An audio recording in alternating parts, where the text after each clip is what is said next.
이번에 개정된 게 뭐냐면 아직 주식을 팔지도 않았어요. 실현도 안 됐는데 너 외국을 나가? 27.5% 내고 가. 그리고 다시 5년 만에 돌아오면 돌려줘요. 그러니까 아직 이익이 실현되지 않은 것에 때리는 거예요. 이거 뭐냐면요, 기업 묶어두기예요.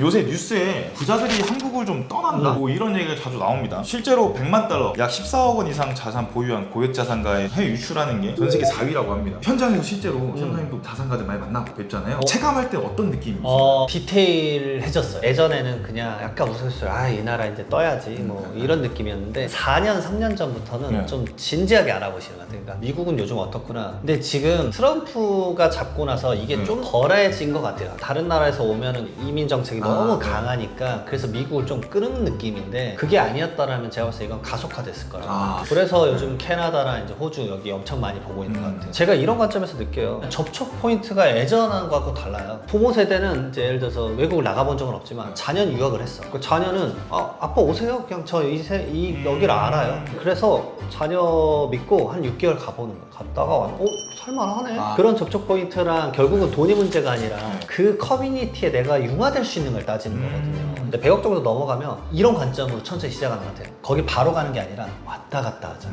천천히 왔다 갔다 하다가 손줄 딱 나왔어. 제가 아예 정착할까 이번에? 뭐 이런 느낌이에요. 근데 근본적으로 왜 그런 생각들을 하는 것 같아요, 부자들이? 무조건 상속세랑 징여세요. 결국 세금 때문에. 네, 세금이에요, 세금. 세금 심각하긴 하죠. 제가 봐도 상속세나 결국 증여세 부담 때문에 생각들 많이 한다고 들었는데, 해외 이민 가려면 27%의 세금을 내야 된다고 하거든요. 그걸 내고도 나갈 유인이 큰가요? 우선은 27.5%라는 건 해외 전출세라는 게 있어요. 말 그대로 내가 주식을 갖고 있습니다. 상장 주식이든 비상장 주식이든. 근데 이번에 개정된 게 뭐냐면 이번 개정에 해외 주식까지 집어넣은 거예요. 그거잖아요. 내가 미국 가는데 미국 주식 있다고 여기다 세금 때리는 거예요. 이 주식에 어떤 세금을 때리냐면 아직 주식을 팔지도 않았어요. 실현도 안 됐는데 너 외국을 나가? 27.5% 내고 가. 그리고 다시 5년 만에 돌아오면 돌려줘요. 그러니까 아직 이익이 실현되지 않은 것에 때리는 거예요. 이거 뭐냐면요, 기업 묶어두기예요. 법인들 비상장 주식에 대해서 미리 때려버리는 거예요. 근데 비상장 주식이 가치가 엄청 높게 측정돼요. 그러니까 황당한 거예요. 그러니까 더 질려버리는 거예요. 와, 그러면 우리나라에서 상속세 최고 구간이라 쳤을 때 거의 절반을 내거나 아니면 이거 내기 싫어서 딴 데 가려면 27.5%를 내고 가는 거야. 미리 내라. 아직 팔든 안 했다 어쨌든. 그러니까 이제 움찔움찔 못 가는 거예요. 웬만한 중소기업 사장님들 사실 60대 넘어서 그분들 고민 딱 하나예요. 상속증이었어요. 설문조사하면 70%가 이거예요. 기업을 승계받기가 어렵고, 나는 이제 제조업 기반인데 자녀는 제조업을 하기 좀 애매하고, 그러니까 더 이상 안 갈 것 같고, 근데 이거 승계받자니 답 안 나오고, 그러니까 사모펀드에 팔아버리는 거예요. 현금하고 나가버리는 거지. 그러니까 우리나라 입장에서는 그런 이제 유니콘 기업들도 많을 텐데. 그러면 그냥 팔고 나가면 되는 거네요. 네. 근데 이 비상장 주식이 팔리냐고. 기업이 안 팔리는 거예요. 그러니까 어느 정도 자산이 있는 사람들은 바로 못 나가는 게 좀 있죠. 근데 부동산 기반이다? 그러면 고민을 하시긴 하더라고요. 근데 부동산에서 임대소득으로 다 먹고 산다? 한국에서는 그냥 부동산 임대소득만 벌고 외국 가서 살면서 쓰는 거예요. 한국에서 왜 소비를 해? 라는 관점을 가져버린다. 결국엔 세금이 과도해서 나가고 싶어하는. 네, 맞아요.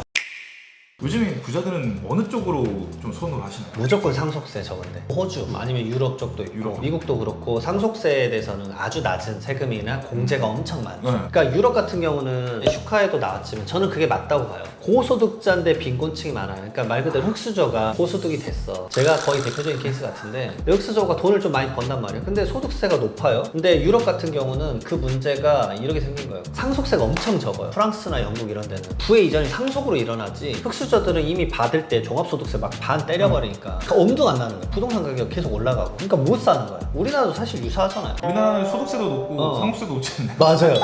우리나라는 거의 다 상속세까지 높아버리니까 답이 안 나오는 거죠. 물론 이제 그게 부의 평등을 만들고 공평하게 만들고 그다음에 스타트를 똑같이 만들어야 된다라고 한다면 뭐 필요하겠지만, 그게 과중하다 그러면 그 스타트 선에서 부자는 서지 않을 것 같아요.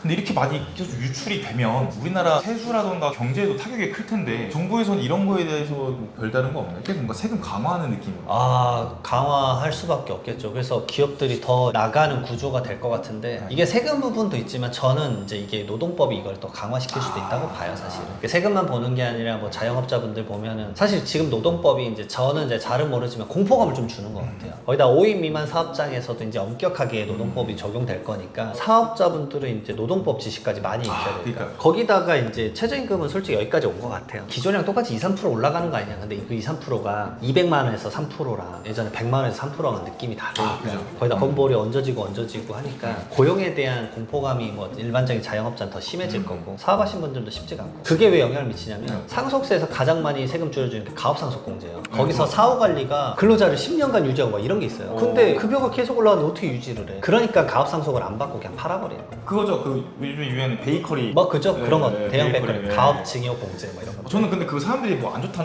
하는데 어떻게 보면 그 동네에 일자리를 창출한다고 생각을 하거든요. 아무튼 간에. 좋은 거예요. 제가 봤을 때는 그거 솔직히 성공할 케이스 엄청 극악의 난이도예요. 왜냐면 그 베이커리 카페를 인수할 수 있는 사람도 엄청난 사람이기 때문에 쉽지는 않아요, 사실은. 근데 한국에 그래도 남아서 계시는 부자들이 계시잖아요. 이런 분들 같은 경우는 그럼 앞으로 전략을 좀 어떻게 세우는 게 좋을 것 같아요? 자산이 100억이 넘어가면 제가 이런 말씀 드릴 수밖에 없어요. 웬만해서 답이 없어요. 그냥 최대한 빨리 부의 이전을 준비를 좀 하셔야 돼요. 왜냐면 한 번에 때려 맞으면 누진세율도 너무 높으니까. 두 번째로는 세금의 관점이 아니라 지금 10억 주는 게 나아요. 왜냐면 10년 지나면 그 10억이 원화 가치가 얼마나 떨어져 있겠어요. 아시죠? 부동산 가격. 제가 이제 세무조사 하면서 그때 상속세 강연할 때 세무조사 이렇게 딱 날라오는데 최근에 이게 있었어요. 2017년도에 대치동 음마아파트를 14억에 산 걸 소명하세요. 근데 딱 보면서 그때 14억이었어? 느낌 바로 오시죠? 네. 그 당시에는 그럼 14억을 자녀에게 줬으면 지금이랑 그때랑 증여세율은 똑같아요. 내는 세금은. 근데 지금 14억으로 음마아파트를 어떻게 사요? 지금 30억이잖아요. 그러니까 조금이라도 빨리 줘야 자녀가 그걸로 인플레이션을 해지할 수 있다. 그러면 이왕 줄 거면 빨리 주는 게 베스트다. 무조건 빨리 줘야 돼. 그럼 나가시려는 분이 딱 세무사님한테 왔어요. 처음에 딱 핵심 논점이 뭐예요? 그러면 무조건 유동성 이제 어떻게 가져갈 거냐. 그 다음에 두 번째로 부동산을 어떤 시점으로 팔 거냐. 예를 들어서 주택 같은 경우는 세금은 국적을 따지는 게 아니라 거주자랑 비거주자를 따지니까 외국 딱 가버리면 비거주자가 되거든요. 그러면 비거주자가 된 날로부터 2년 안에 팔아야지만 비과세가 돼요. 그럼 비과세를 챙길 수 있게 주택은 팔아라. 뭐 이런 것들. 그러면 순서를 좀 따져줘. 그거를 근데 빨리- 저는 그 말씀을 드려요. 먼저 팔진 말아라. 유동성이 있으면 없었을 때 한두 개 팔 수 있는데 당신은 평생 한국 시장에 있었기 때문에 자산 가치의 이동이나 상승을 누구보다 한국 시장을 잘 안다. 근데 그쪽 가서 아냐? 모르잖아. 근데 만약에 예를 들어서 해외 주식을 하신 분이야. 그런 분은 상관없지. 다 팔고 가버리면 되니까. 네. 근데 부동산 기반으로 하셨던 분들은 그게 답이 안 나와요. 그러니까 먼저 한국에 있는 거 그대로 두시고 거기 가서 3, 4년 적응하신 다음에 여기 걸 정리해라. 그동안에 여기서는 월세나 이런 것들 받을 테니까. 그리고 거기서 바로 잘못 진입하면 자산을 많이 잃어버릴 수 있잖아요. 결국은 비노. 자산을 계속 운용하지 않으면 타지에서는 더 견디기 힘들 거예요. 한국보다는 더 많은 유동성이 필요할 수는 있겠지만 적당한 유동성 있으면 한국의 부동산은 굳이 막 급하게 팔 필요까지는 없을 것 같다. 끝으로 자산을 지키기 위해서 가장 중요한 원칙 또는 중요하게 생각해야 될 게 어떤 게 있는지. 우선 이렇게 이제 부동산에 해박한 김강산 평가사 유튜브를 구독을 하시면 됩니다. 일단 감사합니다.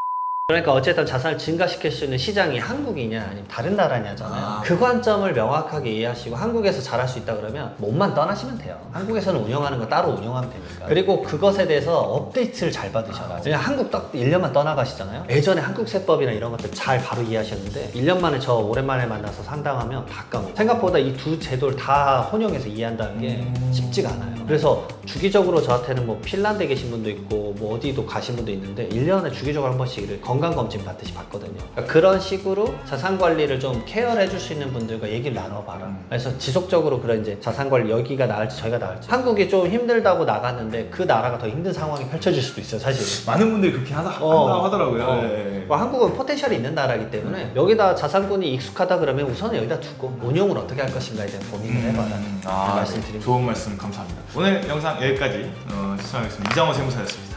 고맙습니다. 반갑습니다.